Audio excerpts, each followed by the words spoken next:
அல்லாஹ்வுடைய தூதர் ஸல்லல்லாஹு அலைஹி வஸல்லம் அவர்கள் கூறுவதை நான் செவியேற்றிருக்கிறேன். ஒரு கலீஃபா சொல்கிறார், அல்லாஹ்வுடைய தூதருடைய நேசர் சொல்கிறார், அல்லாஹ்வுடைய தூதர் கூறுவதை நான் செவியேற்றிருக்கிறேன். ஒரு பாவத்தை நீங்கள் பார்த்து அதை தடுப்பதற்குரிய சக்தி இருந்தும் நீங்கள் அதை தடுக்கவில்லை என்றால் அல்லாஹ் ரப்பல் ஆலமீன் அந்த சமூகம் முழுவதையும் வேதனையால் தண்டிப்பான்.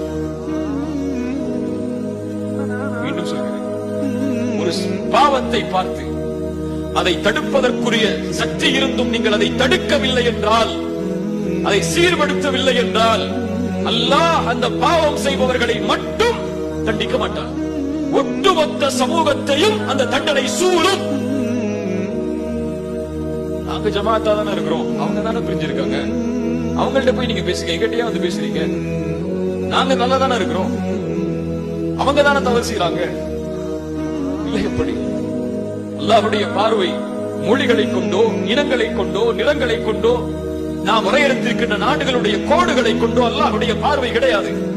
அல்லாஹ்வுடைய பார்வை ஈமானை கொண்டு முஃமின்களை அல்லாஹ் பார்ப்பான்.